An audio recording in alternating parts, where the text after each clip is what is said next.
The first person to live to 150 years old is already alive.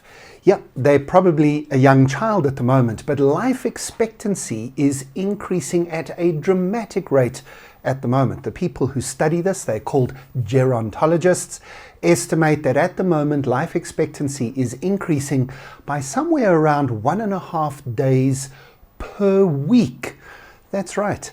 Every week you are alive, you are adding about a day or a day and a half to the end of your life. And that means that you are going to live a lot longer than you expect. My name's Graeme Codrington. I'm your tour guide to the future, and we're in a mini-series at the moment having a look at some of the massive disruptive forces that are definitely changing the world at the moment, but are actually largely ignored. And this issue of aging and the fact that the world is getting older is definitely one of those grey elephants, as we call them, sitting in the corner of the room waiting to be noticed. You might have heard of the riots that took place in France earlier this year as people fought back against their government's attempts to increase the retirement age to 64.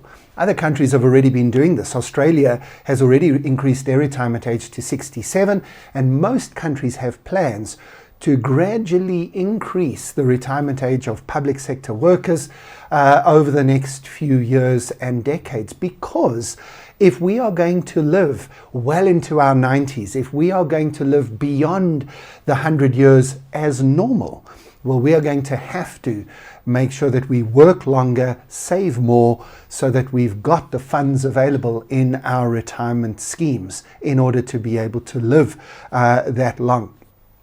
There are huge implications for public sector policy, for your business, and for your career. We are going to live longer than we expect, and nobody wants to run out of money in the last few years of their lives.